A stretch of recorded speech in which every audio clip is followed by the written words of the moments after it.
The door to Jack's hospital room slammed open at 3:47 a.m. Two men in suits moved fast, one going left, one going right, hands inside their jackets. Jack's eyes snapped open, his good hand already reaching for a weapon that wasn't there, his body trying to move despite the IV lines and monitors. "Easy, McCreary." The first man raised his hands, showing empty palms. "We're friendlies. FBI.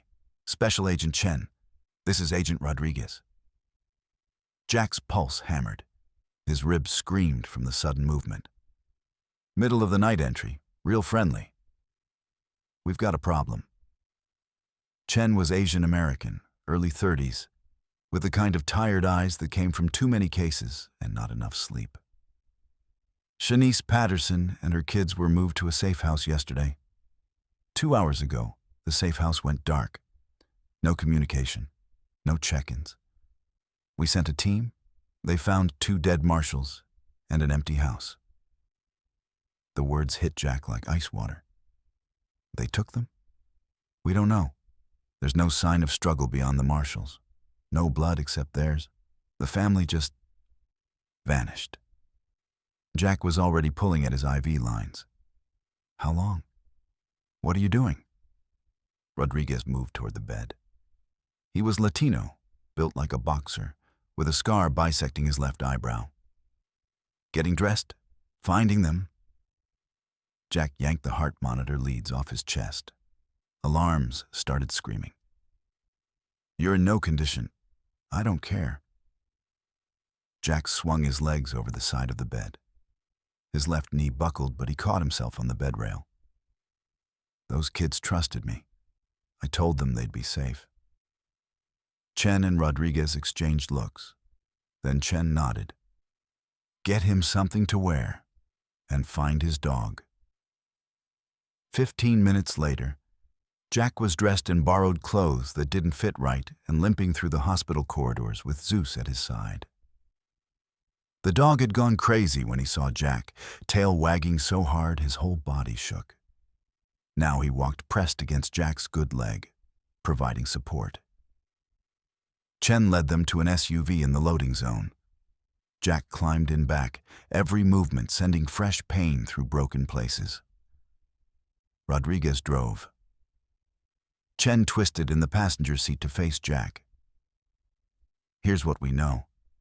The safe house was in Millbrook, 40 miles north. Residential neighborhood. The marshals were pros, 20 years experience between them.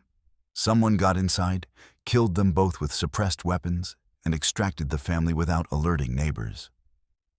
"Hammond Cross?" Jack asked. "That's our theory. The arrests we made hit the news yesterday. Company stock dropped 30%. The executives we're targeting have billions on the line. They're desperate. Desperate enough to hit a federal safe house." "Yeah." Chen's jaw was tight. "We underestimated them." Jack stared out the window at darkness rushing past. His mind was already working through scenarios, threat assessments, tactical options. "You said no sign of struggle from the family. That mean they went willingly? Or they were threatened into compliance? Someone puts a gun to your baby's head. You do what they say." Jack's hands curled into fists. The plaster cast on his left arm made it awkward, but he didn't care. Somewhere out there, 4 kids and a newborn were in the hands of people who'd already killed to keep their secrets. "Where are we going?" he asked. "Crime scene? Maybe you'll see something we missed." The safe house was in a quiet suburb, the kind of place where people mowed their lawns and waved at neighbors. Police tape surrounded a 2-story colonial with blue shutters. Forensic teams were still working inside, their lights visible through windows. Jack climbed out of the SUV, Zeus following. The dog's nose immediately went to work, sniffing the ground, the air, tracking scents Jack couldn't detect. Chen led them through the police tape. Inside, the house was chaos organized by professionals.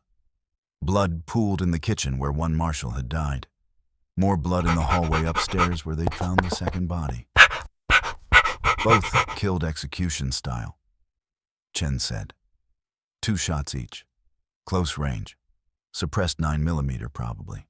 No casings. They policed their brass. Jack studied the scene, his training clicking through details. Entry point, fields of fire, angles of attack. How many shooters? Coroner thinks at least 2, maybe 3. Where were the family? Living room based on the forensics. Toys on the floor, baby bottle on the coffee table. They were settling in for the night when it happened. Jack moved to the living room. Zeus sniffed around the couch, then moved to the front door, whining. "What's he got?" Rodriguez asked. Jack followed the dog outside. Zeus led him around the side of the house to a small garden area. The dog stopped at a flower bed, pawing at the dirt. Jack knelt, slowly, his knee protesting, and saw what Zeus had found. A phone. Samsung Galaxy. Newer model than the one Jack had taken from Shanice's car. He picked it up carefully, using his jacket sleeve. The screen was cracked, but not shattered. He pressed the power button. Nothing. "Bag this," he told Chen. "Pull the data. Might tell us something." They searched for another 20 minutes, but found nothing else. Whoever had done this was too professional to leave useful evidence. Back in the SUV, Jack's mind raced through possibilities. They knew where the safe house was. How? That's the question. Chen's voice was grim. Only 6 people had that information. Me, Rodriguez, 2 marshals who are dead, the supervising agent, and 1 tech specialist who managed the secure communications. So either someone talked or they got hacked. We're investigating both angles, but that takes time. Time those kids don't have. Jack stared out at the passing streetlights. His body ached, his head pounded. The pain medication was wearing off, and every injury was making itself known. But none of that mattered. What mattered was finding Shanice and those kids before Hammond Cross decided they were more trouble than they were worth. "The evidence Marcus Patterson gathered," Jack said. "You have it?" "No. That's the other problem. Shanice says he hid it somewhere, but she doesn't know where. We've torn apart their house, searched his office, checked every storage unit and safety deposit box in the county. Nothing. He would have told her something. Some clue, even if she doesn't realize what it is. We interviewed her for 6 hours.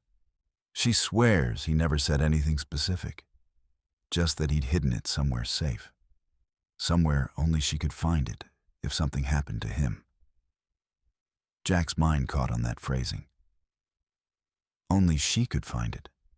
That's specific. That means it's somewhere personal. Somewhere tied to their relationship. We thought of that. Searched the house where they got married, the hospital where their kids were born, his parents' graves. Still nothing. The SUV pulled into the FBI field office parking lot. Chen's phone buzzed. He checked it, his expression darkening. They made contact, left a message on the FBI tip line. He pulled up an audio file, put it on speaker. The voice was electronically distorted, but the words were clear. "We have the Patterson family. You want them back, you give us the evidence. You have 48 hours. After that, we start sending pieces." The recording ended. Silence filled the SUV. 48 hours, Rodriguez said quietly. That's not much time. It's a deadline to force mistakes. Jack's jaw was tight. They know we don't have the evidence. They're betting we'll fold, make a deal, give them something fake to buy time. So what do we do? Jack looked at Zeus. The dog was staring at him with those amber eyes, waiting for orders. We find the evidence, real evidence. Give them what they want. How? Chen's frustration was obvious. We've looked everywhere. Not everywhere. Jack pulled out the phone Zeus had found. "We've looked where we thought Marcus would hide something. We haven't looked where he actually did." Chen frowned. "I don't follow." Marcus Patterson wasn't a spy. He wasn't trained in tradecraft. He was a normal guy who stumbled onto something terrible and tried to do the right thing. So he wouldn't have hidden the evidence in some elaborate dead drop. He would have put it somewhere simple, somewhere obvious. Somewhere his wife could find it if she knew to look. Like where? Jack thought back to everything Shanice had said. Her words in the compound. Marcus hid it somewhere, and I don't know where. But also, only she could find it. That was the key. Something only Shanice would understand. Something personal. "Where did they meet?" Jack asked. Chen checked his tablet. "College, University of Maryland. They were both in the business program." "Where was their first date?" "She didn't say." Find out. Find out everything about their relationship. First date, first kiss, places they went together, anniversaries, vacations, inside jokes, everything. Chen looked skeptical, but started typing. "This is going to take..." "We don't have time for doubt. We have 46 hours until they start killing kids. Move." The urgency in Jack's voice cut through any argument. Chen and Rodriguez both pulled out phones, started making calls. Jack sat back, closing his eyes against the pain.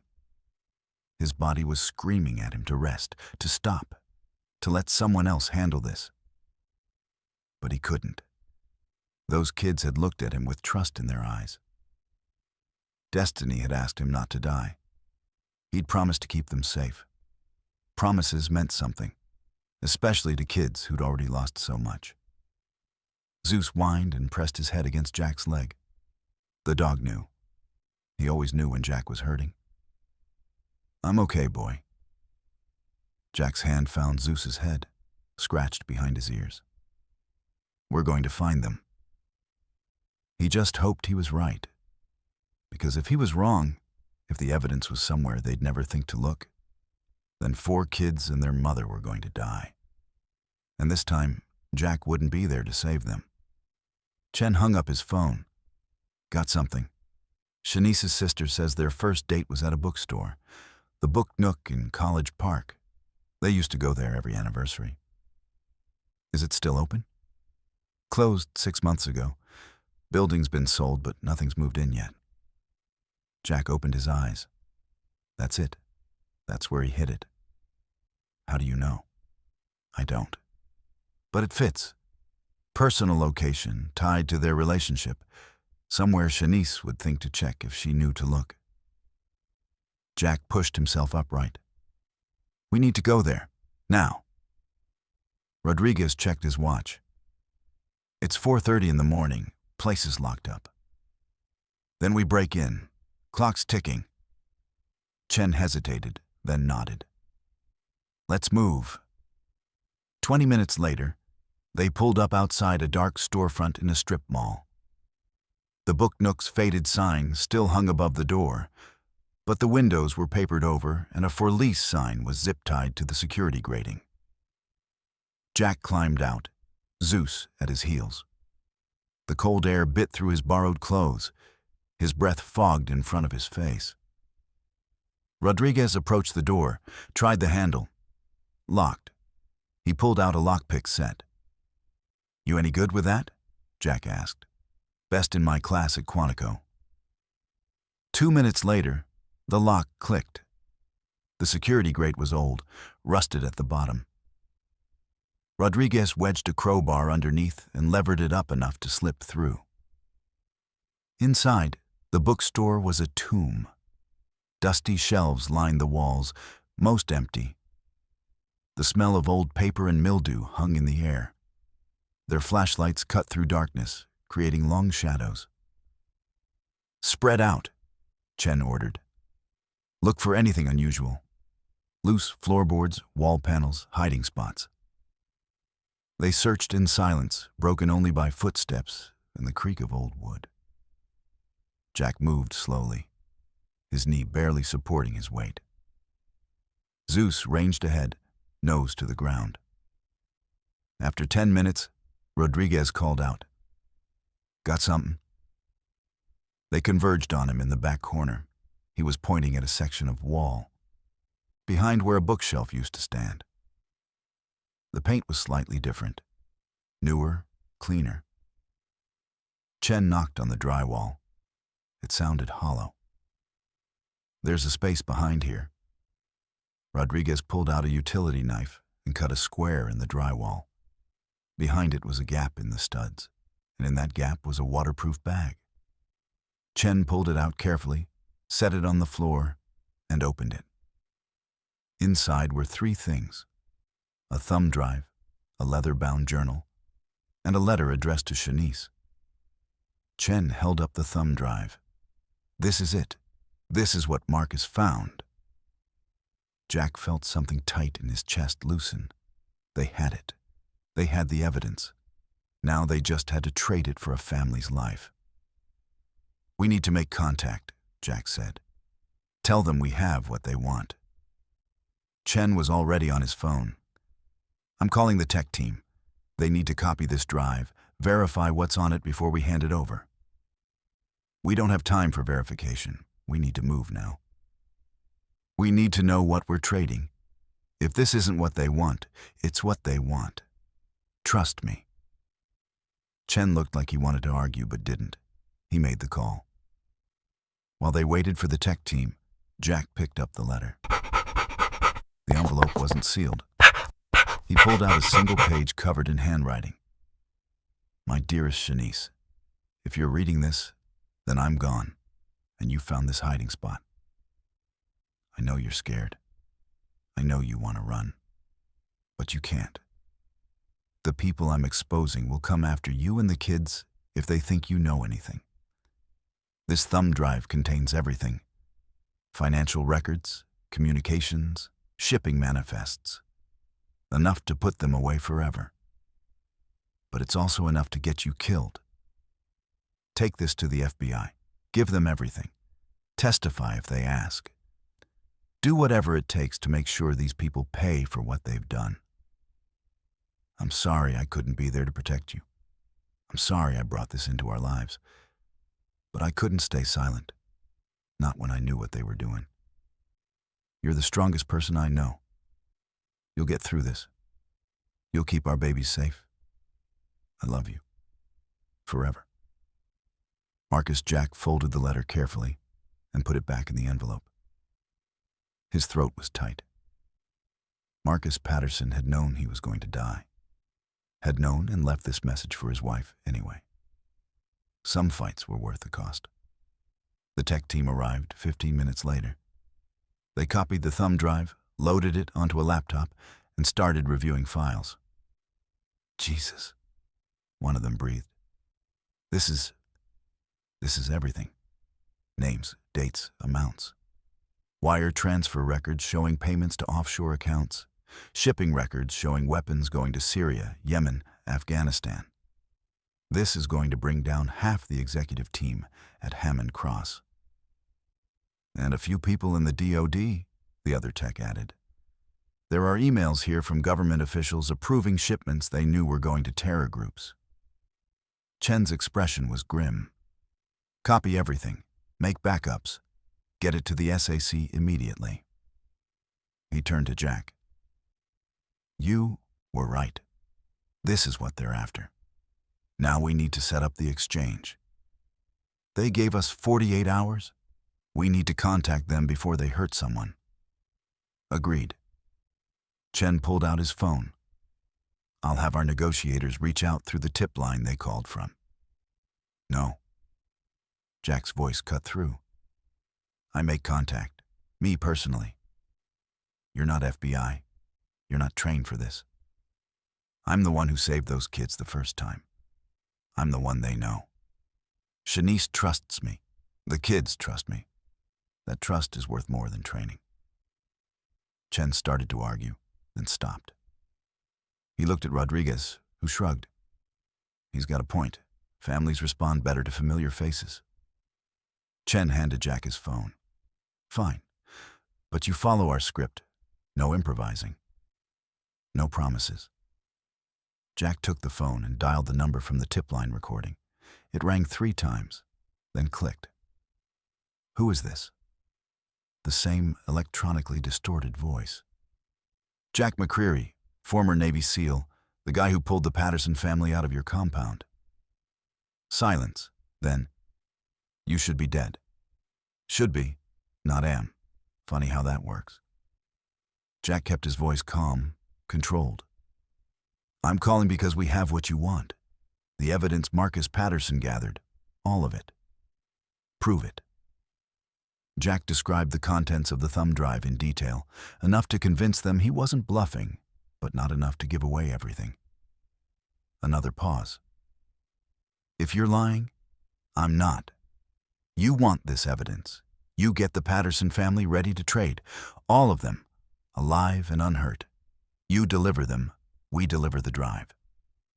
Not how this works. You deliver first, then we release them. No deal. Simultaneous exchange or nothing. Then they die. Then your bosses go to federal prison with nothing to bargain with. You think they'll appreciate that? You think they'll take care of you when they're facing 20 to life? The silence stretched longer this time. Where and when? The voice finally asked. Jack looked at Chen, who pulled up a map and pointed to a location. Jack read off the coordinates. Abandoned warehouse on Harbor Road. Tomorrow night. Midnight. You bring the family, we bring the evidence. Nobody gets hurt. If you bring cops, we bring FBI. That's non-negotiable. But they stay back until the exchange is complete. You have my word.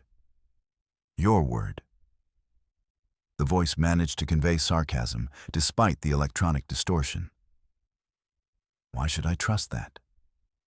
Because I kept those kids alive when your team wanted them dead. Because I fought for them when I had every reason to walk away. Because promises mean something to me. Jack's voice hardened. You hurt them. You kill them. And I don't care how many lawyers or offshore accounts you have. I will find you. All of you. And I will make you pay. The threat hung in the air. Tomorrow night. Midnight. Come alone except for one FBI agent. Any more than that, the deal's off. Done. The line went dead. Jack handed the phone back to Chen. We're on.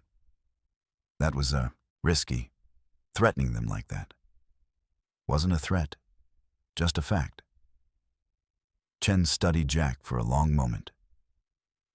You really think you can pull this off? One-armed, barely able to walk, facing professional killers? I've done worse with less. Jack scratched Zeus behind the ears. Besides, I've got backup. The dog's tail wagged once. Rodriguez laughed despite the tension. You're either the bravest guy I've ever met or the craziest. Little of both, probably. They drove back to the field office as dawn broke over the city. Jack's body was screaming for rest, for medication, for anything to dull the constant pain. But he couldn't rest. Not yet. Not until those kids were safe.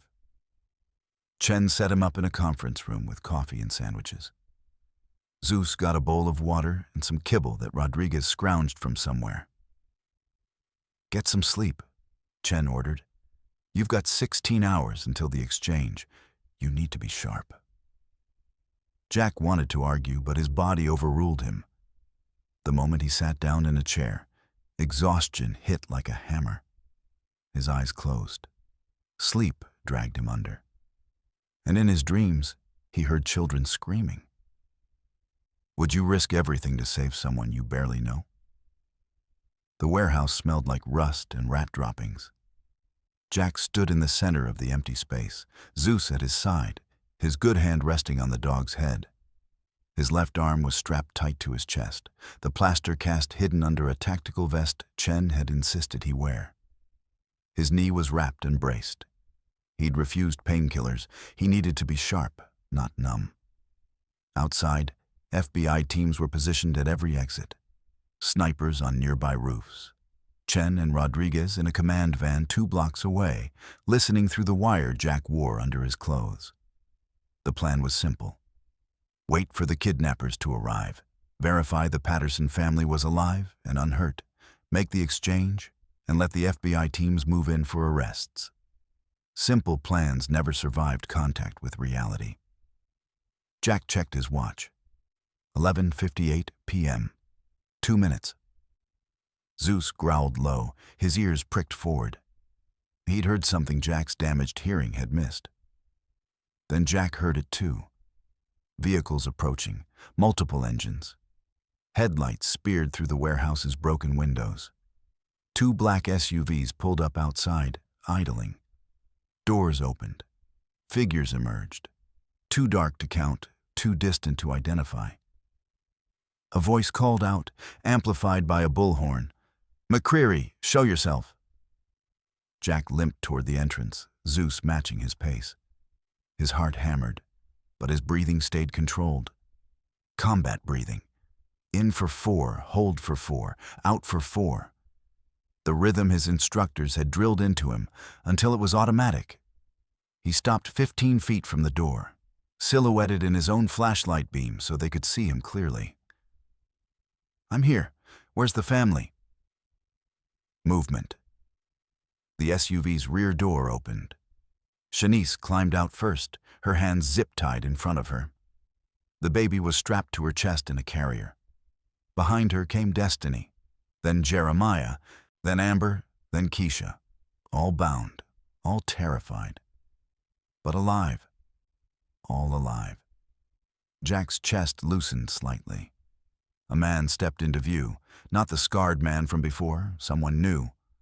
Older, maybe 50, with silver hair and the kind of expensive suit that meant executive, not soldier. This was management. This was Hammond Cross. "You have the evidence?" The man's voice was smooth, cultured. "MBA and yacht club. You release them first, untie them, let them walk to me." "Show me the evidence." Jack pulled the thumb drive from his pocket, held it up. Everything Marcus Patterson found, every financial record, every communication, every shipment to terror groups, all of it. The man's expression didn't change, but Jack saw his jaw tighten. "Put it on the ground, step back. Release them. Put it down." Jack heard Chen's voice in his earpiece. "Don't give it to him yet. Not until they're clear." But Jack was reading the situation, the man's body language, the way his hand kept drifting toward his jacket, the tension in his shoulders. This wasn't a negotiation. This was an execution with extra steps. "Here's what's going to happen," Jack said calmly. "I'm going to toss you this drive. You're going to verify it's what you want. Then you're going to release the family. They walk to me. Once they're safe, you leave. FBI doesn't follow. Everybody goes home." "How do I know you won't just arrest us?" "Because I gave you my word, and I keep my promises." The man considered this.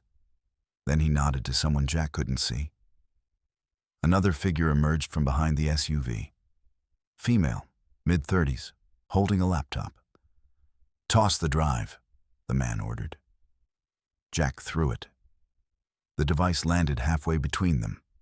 The woman retrieved it, plugged it into her laptop, and started typing. 60 seconds stretched into eternity.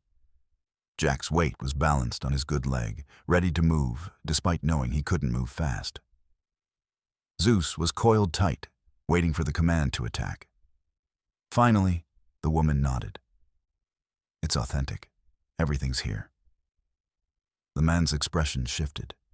Relief, then calculation, then something cold. "Good." He pulled a pistol from his jacket. "Kill them all." Everything happened at once. The woman with the laptop dove for cover. Shooters emerged from the SUVs, 4, 5, 6 of them. Muzzle flashes lit up the darkness. Jack threw himself left, grabbing Destiny and pulling her down. Concrete chips exploded where they'd been standing. Zeus launched at the nearest shooter, 70 pounds of fury. "Go! Go! Go!" Chen's voice screamed in Jack's ear. "All units move in!" Gunfire erupted from every direction. FBI teams storming the warehouse, shooters returning fire, the whole world dissolving into chaos and violence. Jack covered Destiny with his body, felt rounds punching into his tactical vest, the impacts like hammer blows. His broken ribs screamed, but the vest held. "Stay down," he yelled at the kids. "Don't move." Shanice was screaming, clutching the baby, trying to shield her other children with her body. Amber was crying. Jeremiah was frozen, eyes wide with terror. Zeus had his jaws locked on a shooter's arm, thrashing, tearing. The man tried to bring his weapon around, but couldn't get the angle. Jack pushed himself up, grabbed Destiny's bound hands, and started dragging her toward cover behind a concrete pillar. Jeremiah followed, then Amber. But Shanice and Keisha were still in the open, trapped between the vehicles and the FBI assault. The silver-haired man was running for the SUV, the woman with the laptop right behind him. They'd abandoned their shooters, were trying to escape. Jack made a decision.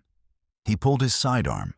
Chen had given him one against regulations, but Jack had insisted, and fired 3 rounds. Not at the man, at the SUV's tires. The front tire exploded. The rear tire followed. The vehicle sagged, going nowhere. The man spun, his weapon coming up. Jack fired again, missed. His left hand couldn't stabilize his grip, and his aim was off. The man's weapon barked. The round passed so close to Jack's head, he felt the air displacement. Then Zeus was on him. The dog had released the first shooter and crossed 30 feet in 2 seconds. He hit the silver-haired man in the chest, driving him backward into the SUV's side. The weapon went flying. The man screamed. Zeus's jaws found his throat. "Zeus, out!" The dog released immediately, backing up to Jack's position. Blood dripped from his muzzle, but he was alert, ready. FBI agents swarmed the area. Shooters were going down, hands behind their heads or bodies hitting pavement. The whole fight had lasted maybe 45 seconds, but it felt like hours. Jack checked the kids, all breathing, all alive.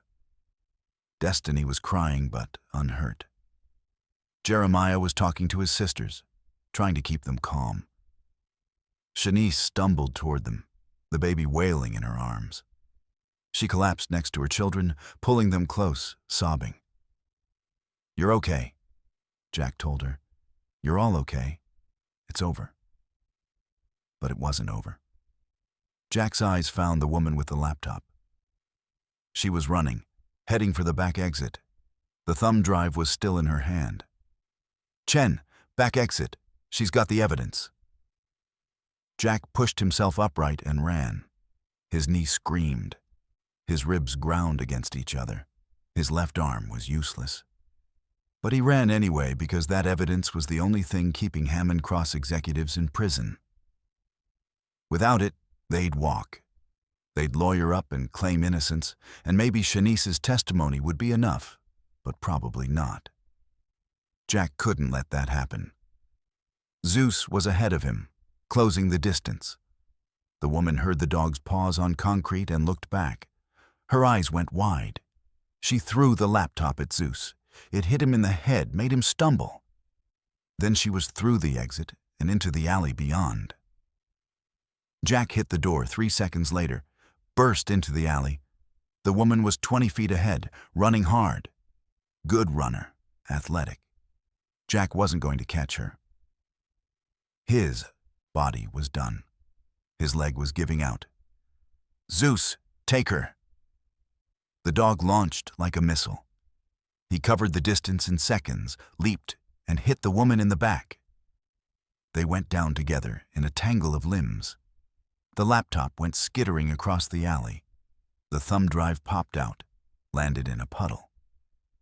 Jack limped toward them. The woman was trying to fight Zeus off, but he had her pinned, jaws around her wrist, not biting hard enough to break bones, but hard enough to control her. "Don't move," Jack ordered. "Dog's trained to kill. You move wrong, I can't stop him."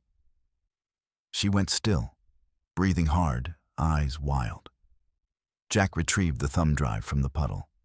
It was waterproof. It would be fine.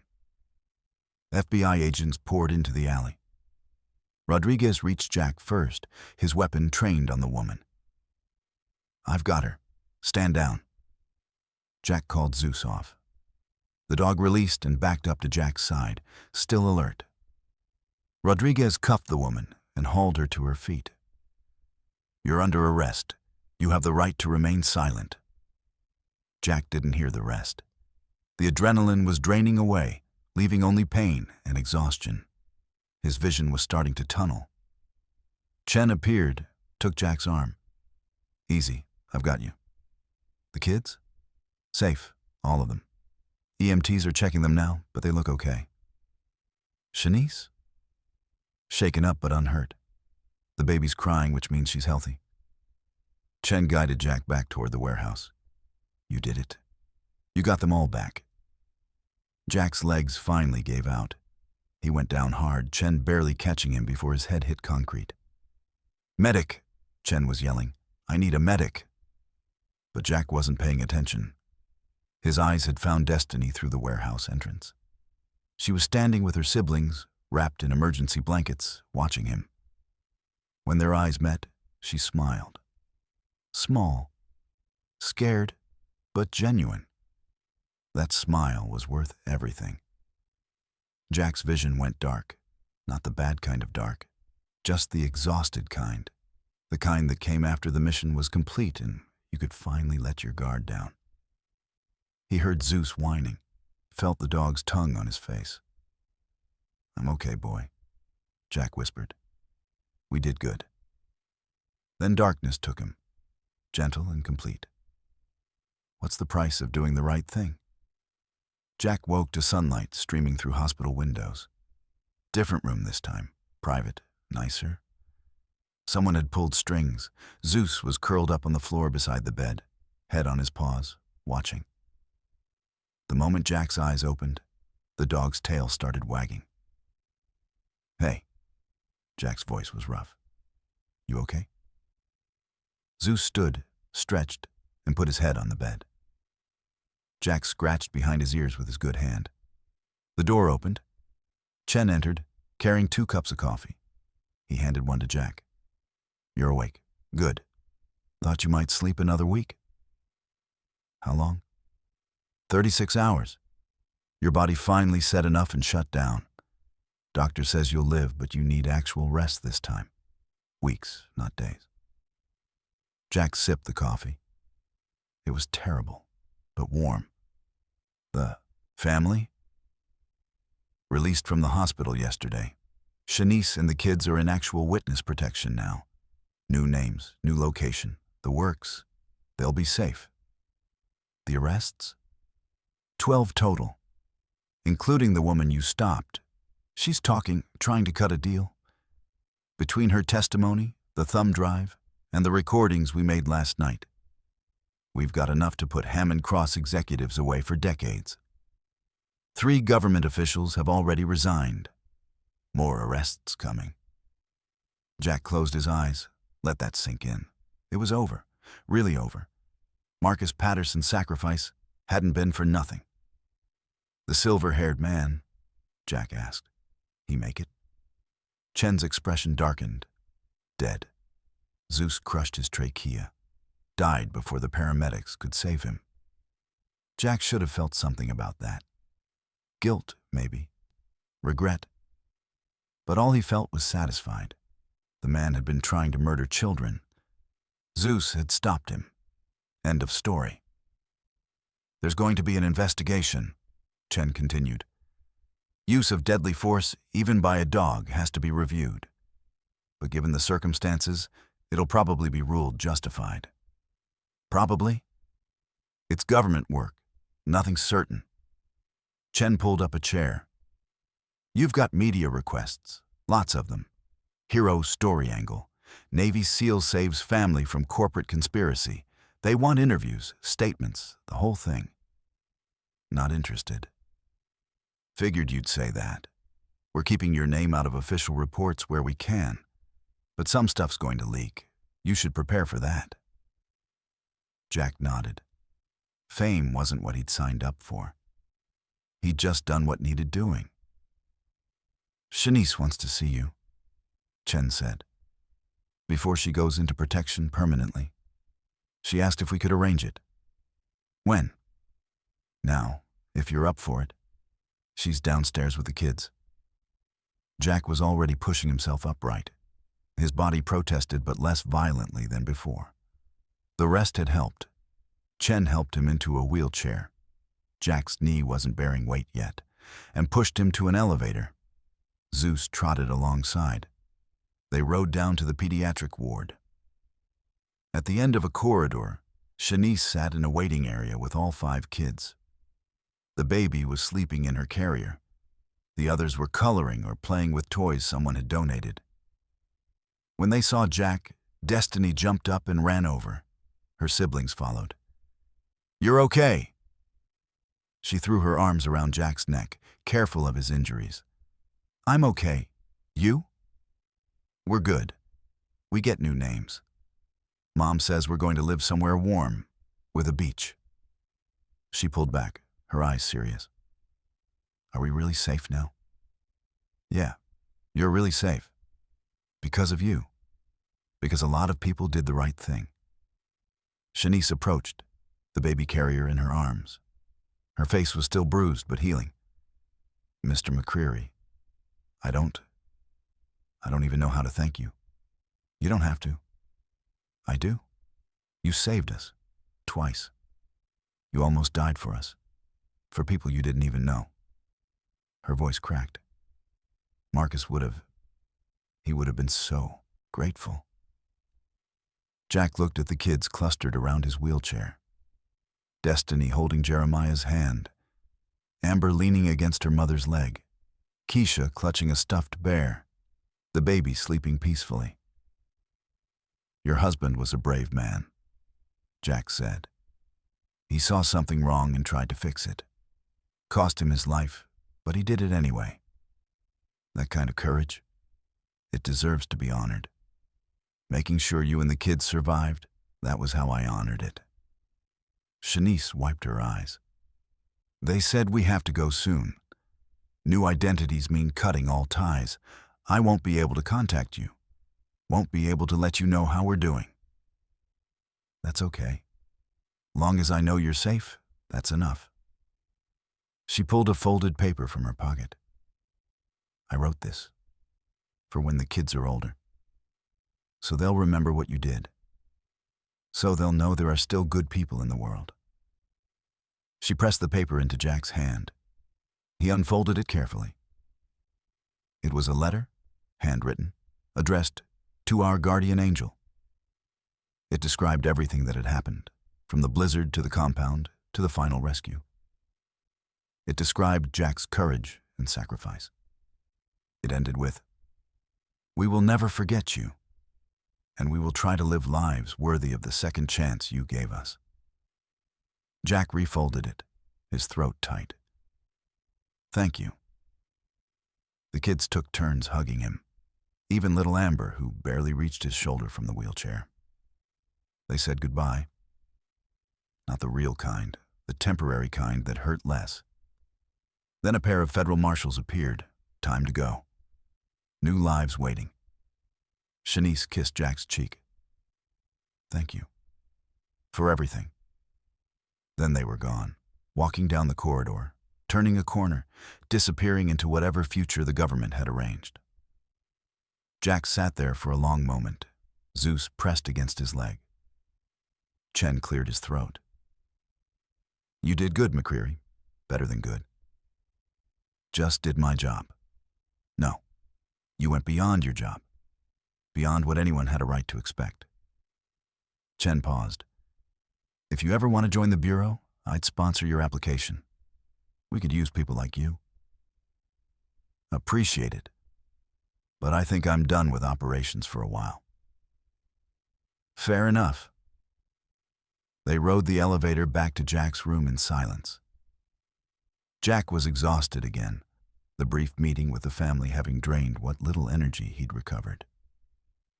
Chen helped him back into bed. Get rest. Real rest this time. World can survive without you for a few weeks. He left. Zeus jumped onto the bed, against regulations, but nobody was going to stop him, and curled up at Jack's feet. Jack stared at the ceiling, thinking about everything that had happened. The storm, the chase, the compound, the safe house, the warehouse. All of it could have gone wrong in 1,000 ways. But it hadn't. Because people had done their jobs. Because Zeus had been loyal and smart and brave. Because sometimes, despite everything, the good guys won. His eyes drifted closed. Sleep pulled at him. But before he went under, he heard his phone buzz, a text message. He checked it. Unknown number. Just 2 words. Thank you. Then a photo. Shanice and all 5 kids on a beach somewhere sunny, smiling, alive. They'd made it. They were safe. That was enough. Jack set the phone down and let sleep take him, Zeus's steady breathing a comfort in the quiet room. Outside, the sun was shining. Inside, for the first time in days, Jack's dreams were peaceful. How do we repay those who save us?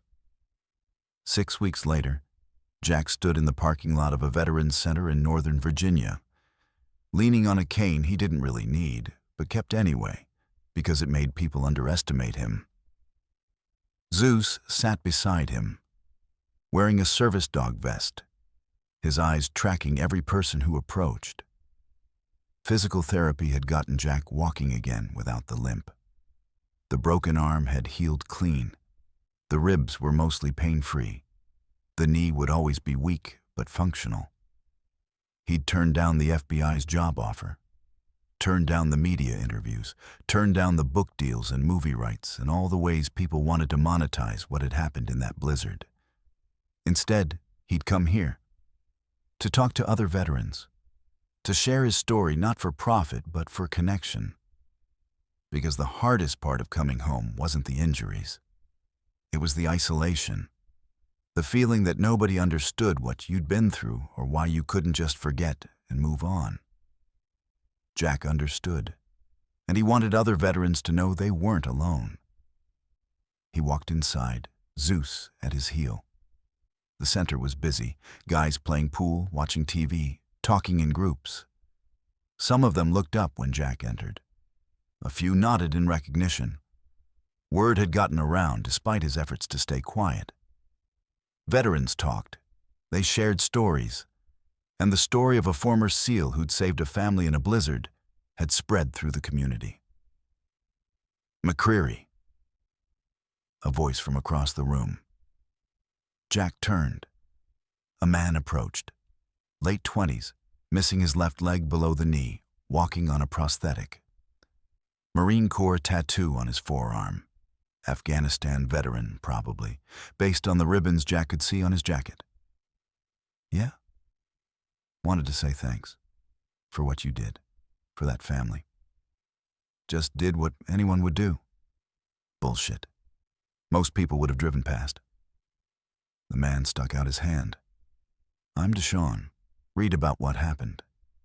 Made me think maybe there's still a point to what we trained for. Still a reason we learned to fight. Jack shook his hand. There's always a reason. Question is whether we're willing to pay the cost. You paid it. So did you. We all did. Jack gestured to the common area. That's why we're here. To remember it meant something. They talked for a while. Other veterans joined the conversation. Stories were shared, some funny, some heavy, all important. This was healing, not the physical kind. The other kind. The kind that came from knowing you weren't carrying your burdens alone. Eventually, Jack made his way to a private room where he was scheduled to speak. 20 chairs were set up. 15 were filled. More veterans than he'd expected. He stood at the front, Zeus beside him, and just talked. About the blizzard, about the choices he'd made, about being scared and hurting and doing it anyway because people needed help. About how being a hero wasn't about being fearless. It was about being afraid and acting anyway. About how the mission didn't end when you left the service. It just changed form. When he finished, the room was quiet. Then one person started clapping, then another, then everyone. Jack wasn't comfortable with applause, never had been. But he accepted it because sometimes people needed to express gratitude and you had to let them. Afterward, several veterans approached him privately, shared their stories, asked for advice. Jack listened to each one, offered what wisdom he could. One young woman, Army combat medic, Iraq veteran, pulled him aside. "I've been struggling with nightmares, with feeling like I don't have a purpose anymore. But hearing you talk, it helped. Reminded me that what we did mattered, that we still matter." "You do," Jack told her. "More than you know. The skills you learned, the mindset you developed, the willingness to serve, that doesn't just go away because you took off the uniform. You carry it forward, find new ways to help, new missions." She nodded, wiping her eyes. "Thank you." Jack stayed until the center closed that evening. Talked to everyone who wanted to talk, listened to stories that needed telling. When he finally left, the sun was setting. The parking lot was mostly empty. His phone buzzed. A text from Chen. "Thought you'd want to know. Trials start next month. Shanice will testify via video link. The kids won't have to. Her testimony plus the evidence is enough. Hammond Cross executives are looking at 20 to life each." Jack typed back, "Good. Justice matters." Chen's response came immediately. "Because of you. Don't forget that." Jack pocketed his phone and climbed into his truck, a new one, bought with the insurance settlement from the one he'd crashed. Zeus jumped into the passenger seat. They drove in comfortable silence. Jack's mind was quiet for once. No nightmares lurking, no guilt gnawing. Just peace. He thought about Shanice and the kids. Wondered where they were, what their new lives looked like. Hoped they were happy. Hoped the kids were healing from the trauma. Hoped they remembered that good people existed. That sometimes, in the darkest moments, heroes showed up. Not because they wanted glory or recognition, but because it was the right thing to do. Jack's phone buzzed again. Another text. Unknown number. He pulled over to read it. "The kids drew pictures for you. I'm not supposed to send this, but I wanted you to see. Thank you for everything. We're doing well. The beach is beautiful. The kids are smiling again. You gave us that." S attached were 5 photos. Crayon drawings. Each one showed a figure in winter clothes with a dog beside. Him. Crude but recognizable. Above each drawing, in careful child handwriting, "Our hero." Jack stared at those pictures for a long time. Then he saved them to his phone and drove home. Zeus looked at him, head tilted. "We did good, boy," Jack said quietly. "We did real good." The dog's tail wagged once. Agreement. They drove through the evening, heading home, carrying the weight of what they'd done, and the knowledge that it had mattered, that they had mattered. And sometimes, that was enough. When did you last help someone who couldn't repay you? 3 months after the blizzard, Jack stood on a stage he never wanted to be on, accepting an award he never asked for. The ceremony was at the Kennedy Center. Black tie event, media everywhere. Jack was uncomfortable in his suit, his tie too tight, his shoes too polished. Zeus sat beside him on stage, calm and regal in his service dog vest. The crowd had applauded when they walked out together. The Secretary of Defense was speaking, reading from prepared remarks about courage and sacrifice and service beyond the call. Jack barely listened. This wasn't why he'd done it. He didn't need recognition. But Chen had convinced him to come, said it mattered to people, said it gave them hope. So here he was. The secretary finished speaking and turned to Jack. For extraordinary heroism in civilian life, for risking your life to save the lives of others, we present you with the Citizen's Medal for Valor. The medal was heavy, gold. It hung around Jack's neck on a ribbon. Everyone stood and applauded. Jack forced himself to smile, to accept it gracefully. When the ceremony ended, he escaped to the lobby. Zeus followed, weaving through the crowd of dignitaries and politicians who wanted to shake Jack's hand. He was almost to the exit when a voice stopped him. "Mr. McCreary?" Jack turned. A young man stood there, college age, maybe 22, with Shanice's eyes and the way Marcus Patterson stood in the photos Jack had seen. "I'm Tyler Patterson, Marcus's son, from his first marriage." Jack shook his hand. "Your father was a brave man." "I know. I wish—" Tyler's voice caught. "I wish I'd known him better. He and my mom divorced when I was young. We weren't close, but I've been reading about what he did, about what you did for his family. I'm sorry for your loss." "Thank you." Tyler pulled an envelope from his jacket. "Shanice asked me to give this to you. She couldn't come, witness protection and all, but she wanted you to have it." Jack took the envelope. It was addressed in Shanice's handwriting. "She also wanted me to tell you something," Tyler continued. "She said that Marcus would have been proud, that you embodied everything he believed in, that you proved one person can make a difference." Jack's throat was tight. He nodded, not trusting his voice. Tyler smiled.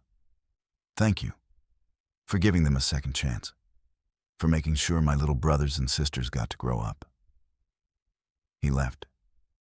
Jack stood there holding the envelope, people flowing around him. He didn't open it right away. Waited until he was in his truck, Zeus in the passenger seat, the medal lying in the center console. Then he carefully opened the envelope. Inside was a letter and 5 more crayon drawings. The letter was from Shanice. "Dear Jack, I'm not supposed to contact you. The marshals say it's dangerous. But I had to write this. Had to make sure you knew. We're okay. More than okay. The kids are thriving. Destiny's doing well in school. Jeremiah's playing soccer. Amber's learning to read. Keisha's smile is back. The baby, we named her Grace, because that's what you gave us, is healthy and happy. Every day, I look at my children and think about how close I came to losing them. How close we all came to dying in that storm, in that compound, in that warehouse. And then I think about you, about a man who had every reason to turn away, to let someone else handle it, to save himself. But you didn't. You ran toward danger. You fought when you were outnumbered. You kept going when your body was broken. You saved us. The kids talk about you all the time. They call you the soldier who kept his promise. Because you did. You said you wouldn't let anyone hurt us, and you kept that promise even when it cost you everything. I don't know if we'll ever see you again. The marshals say our new life has to stay separate from our old one. But I need you to know something. Marcus believed that good people existed, that despite all the corruption and evil he'd uncovered, there were still heroes in the world. You proved him right. You showed my children that bravery is real, that sacrifice matters, that when darkness comes, there are people who will stand between you and it. That's a gift I can never repay. So I'll do the next best thing. I'll raise my children to be like you, to run toward danger when others run away, to keep promises even when it's hard, to believe that one person can make a difference. Marcus started this fight. You finished it. And because of both of you, my babies get to grow up. Thank you. Forever and always, thank you. With love and gratitude, Shanice and Family Jack read the letter 3 times. Then he looked at the crayon drawings. They were better than the first ones, more detailed. Each showed him and Zeus in different scenes, pulling them from the snow, fighting the bad men, standing guard while they slept. At the bottom of each drawing, in increasingly confident handwriting, our hero. We love you. Jack carefully folded the letter and put it back in the envelope. He'd keep this. Frame it, maybe. A reminder of why the mission mattered. His phone buzzed. Chen again. Media wants a statement. You up for it? Jack thought about it, then typed, Tell them this. Evil exists. But so does good. And when good people refuse to look away, when they choose action over comfort, when they decide that protecting the innocent matters more than protecting themselves, that's when evil loses. That's when families survive. That's when hope wins. And tell them one more thing. We all have a choice, every day, to help or to walk past, to fight or to surrender, to keep promises or break them. Choose wisely, because someone's life might depend on it. He sent the message and put his phone away. Zeus looked at him, tail wagging slowly. Ready to go home, boy? The dog barked once. Agreement. Jack started the truck then and pulled out of the parking lot. In the rearview mirror, the Kennedy Center glowed against the night sky. Important people inside, making important decisions. But Jack wasn't important. He was just a man who'd made a choice, who decided that one family's life was worth fighting for. And that was enough. More than enough. That was everything. As he drove through Washington, D.C., heading home to Virginia, Jack thought about all the veterans he'd met at the center, all the people struggling to find purpose after service. He thought about the message in Shanice's letter, about teaching her children to be brave, to help, to care.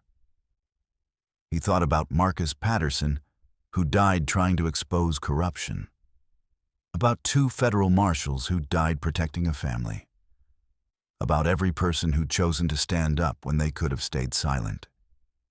Heroes weren't special. They were ordinary people who made extraordinary choices, and the world needed more of them. Jack pulled onto the highway, Zeus's head on his lap, the medals still lying in the center console. Tomorrow, he'd go back to the Veterans Center. Keep talking to people who needed to know their service mattered. Keep reminding them that the mission continued even after the uniform came off. Keep building a community of people who refused to look away when others needed help. Because that was the real fight. Not the dramatic rescues in blizzards. Those were rare. The real fight was choosing every single day to be someone who helped instead of harmed, who built instead of destroyed, who protected instead of prayed. That fight never ended, and Jack was okay with that. He'd found his new mission, his purpose, to remind people that heroism was a choice, that courage was learnable, that sacrifice mattered, and that somewhere out there families were safe because someone had decided they were worth saving. Zeus shifted, getting comfortable. The dog's eyes closed, trusting, content. Jack drove through the night, heading home, carrying the weight of what he'd done and the knowledge that he'd do it again in a heartbeat. because some promises were sacred, and protecting those who couldn't protect themselves. That was the most sacred promise of all. The highway stretched ahead, dark but navigable. Jack McCreary drove on, a hero who didn't want the title but had earned it anyway, heading toward whatever tomorrow would bring. Ready for it, all of it. Because that's what heroes did. They showed up, they fought, they kept their promises. No matter the cost, this story reminds us that heroism isn't found in capes or superpowers. It's found in the choice to act when others walk away. If this story inspired you, subscribe to our channel and turn on notifications so you never miss another story that celebrates courage, sacrifice, and the power of keeping your promises. Drop a comment below and share your thoughts. Has anyone ever shown up for you when you needed it most? Your story might inspire someone else today. We're building a community of people who believe one person can make a difference. Join us, because the world needs more heroes. And maybe, just maybe, that hero is you.